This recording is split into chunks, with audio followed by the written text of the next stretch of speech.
2018年5月に、2次3次の新グループとして追加されたゲーマーズは、PUBG などのゲームを通じて箱の内外に交流を広げ、その存在感を増していきました。また、当初チャレンジ枠として始動したシーズは、不遇な境遇の中で独自のノリと結束を強め、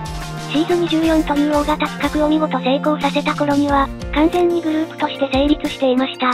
しかしこうして3つのグループが並立する体制は、徐々に問題を抱えつつありました。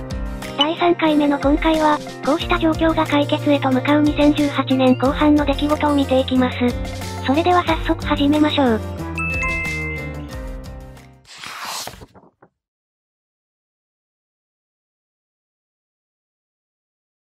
シーズ1規制が24時間企画を成し遂げた、2018年8月下旬。その前後にかけて、シーズ2規制が怒涛の勢いでデビューしていきます。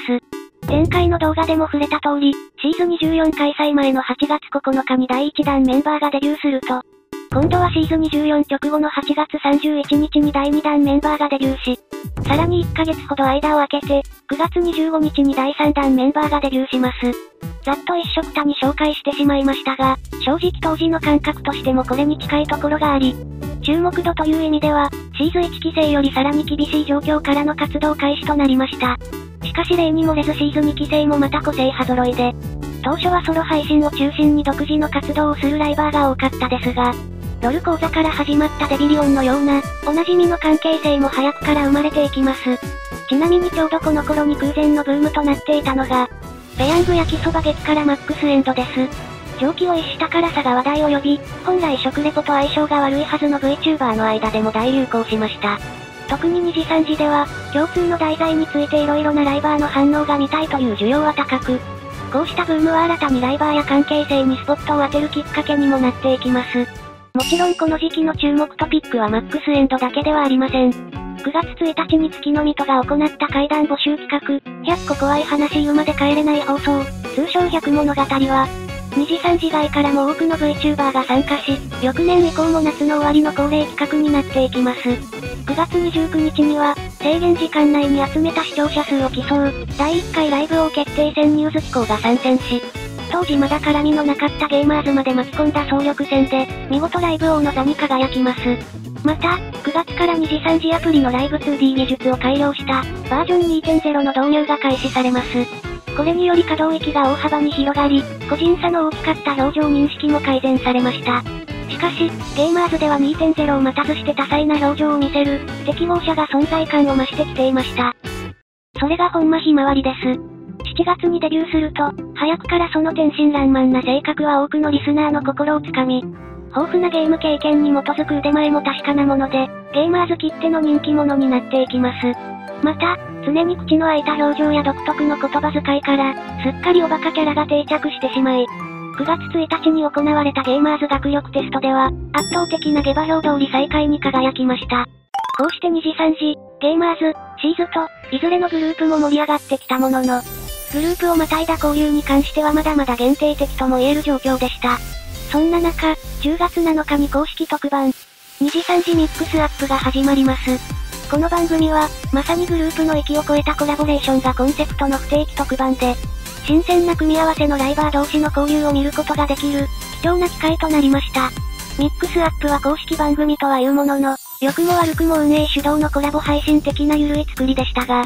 10月17日には、さらに本格的なもう一つの公式番組がスタートします。2次3次の9時10時、通称2時9時です。2時9時は1期生2期生から選ばれた7人のレギュラー陣が、ABEMATV で生放送を行う番組で、プロの制作会社の元司会には芸人を招くなど、テレビ的で気合の入った作りになっており、ロケのコーナーではその光景のシュールさから、番組 AD が虚無おじの愛称で人気になりました。これらの公式番組は非常に好評となり、2次3次の新たな方向性を確立した一方で、収録が忙しくなるにつれて、通常配信のペースを維持するのが難しくなっていた印象もあります。そんな中で比較的自由に活動していた、シーズやゲーマーズにも徐々に注目が集まっていきます。そしてまさにそのようグループの活動が結実したコンテンツこそが、マインクラフトでした。2次3次におけるマイクラの歴史は、花畑チャイカのソロ配信に始まり、八代気づく管理のサーバーが建てられてからは、多くのメンバーが参加しシーズ内で流行しました。一方でそれとは別に、本間ひまわりとドーラも独自のサーバーでマイクラコラボを始めます。そしてその流れを組む形で、11月10日についに二次三次サーバー、通称二次サバが始動しました。二次サバには各グループから参加者が集まり、ある意味ミックスアップ以上にミックスアップを実現していきます。また、運営公認ではあったものの規約の兼ね合いで、ドーラが個人で管理者を担うことになりました。さて、二次サバとの関わりが深いドラヒマですが、その関係はマイクラだけにとどまりません。二人はお互いのグループからメンバーを募っての、L4D2 コラボを企画します。シーズからはドーラがヤシロキズクを連れてきました。ちなみに当時のヤシロキズクは、二次サバ始動の同日コラボ中に寝落ちし、別の意味で伝説を残しています。そしてゲーマーズから本間ひまわりが連れてきたのが、クズハでした。今では押しも押されぬ人気ライバーのクズハも、当時はまだ比較的目立たない存在でした。もともとは個人勢でしたが、カナエとのユニットであるクロノワールはその時代にすでに結成しており、その縁もあって異例のゲーマーズ加入が実現し、クロノワールとしてオープンレックで公式番組も開始します。一方でカナエ以外との関わりはまだ少なかったクズハに、本間ひまわりが声をかけてできたのが、ヨクズ本社です。発端となった L4D2 コラボの中での、家族設定のやりとりが思いのほか好評となり、続くフォールアウト76コラボで、家族会議風の寸劇が話題になるとその人気は単なるコラボの域を超えて、シーズとゲーマーズの組み合わせでありながら、二次三次を代表するユニットになっていきます。さて、この時期の話題は明るいことばかりではなく、11月15日をもって、ゲーマーズから佐々木作が卒業することが決まります。佐々木作といえば任天堂ですが、当時は権利回りの問題で任天堂のゲーム配信はなかなか不自由な状況で、オープンレックなら包括許諾契約はあったものの、結局思うような活動はできず卒業に至ります。しかし不憫なことにその約2週間後という絶妙なタイミングで、任天堂のガイドラインが改定され、YouTube でも配信が可能となりますが、これは後の伏線となります。こうして佐々木作の卒業を経たゲーマーズでは、あるライバーが頭角を現し始めていました。それが椎名結花です。活動初期の椎名結花は一言で言えば問題児で、とにかく運営に怒られ続けていました。その破天荒ぶりは配信にも現れ、魔界のリリムに説教されたことからすっかりクズキャラが定着し、おはくずという挨拶をめぐって、まだ面識すらなかった天海司との間に因縁が生まれます。謝らないよ。そんな中ある配信で運営への抵抗運動を画策中に、花畑チャイカという線がコメントでこれに同調し、ここに二次三次レジスタンス、通称二次レジが誕生します。二次レジは幽霊部員や強制加入の被害者を含め、徐々にその勢力を拡大するものの、実質的には椎名結花と花畑チャイカのユニットを意味するようになっていきます。二次レジは当初ラジオ形式のコラボでしたが、同時期におなじみマイモトリキイチや、マホスズラジオも指導しています。さらに言えば椎名結花は当時、ニコラジパークという正真正銘のラジオ番組にも出演していました。ちなみにこの頃に約半年ぶりとなる、指定キャラの新人オーディションの募集が開始されますが、その中のユードリックというキャラクターが、ライバーからいじり倒されてミーム化してしまいます。この元凶もまた椎名結花で、当時流行っていたピカブイでポケモンの名前に使ったのが発端でした。ちなみにピカブイは二次三次内でも流行し、図鑑埋めのための交換が盛んに行われますが、ある時クズハが数時間かけて捕まえた貴重なカイロスを、椎名結花が搾取する事件が発生します。しかし増え続ける低評価の中、ものの数分で出現率 1% のストライクを捕まえてチャラにしました。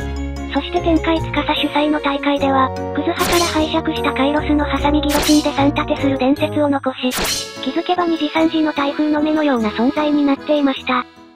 こうしてゲーマーズはもはや1期生2期生にも劣らぬほどの人気を集めつつあり、シーズもまた二次サバと共に交流を広げ、その存在感を増していた一方で、案件の機会や活動上の制約には、依然として差があったような印象もあります。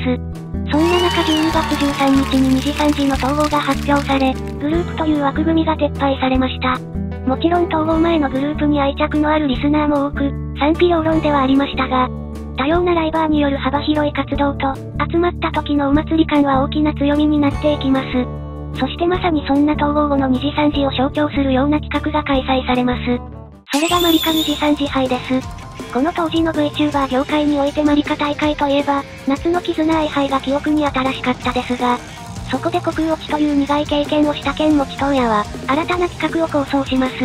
コンセプトは二次三次による二次三次のための二次三次の大会。もちろん参加者にグループの垣根はなく、計34人が参加する大型企画となりました。なお大会直前に椎名結花が雑に知り合いを集めて開催した、第3次杯も大いに盛り上がりました。そして2次3次杯本戦では熱い激闘を制し、見事なルセナルが初代王者に輝きます。これ以降も様々なゲームタイトルで企画される大会は、2次3次の醍醐味の一つになっていきます。さて、統合といってもすぐに日々の活動に変化があるわけではなく、しかしせっかくならライバー同士の新しい交流が見たいという機運も高まってきた中、いよいよマイクラが本格的に大流行し、2次3次の本筋を担う場へと発展していきます。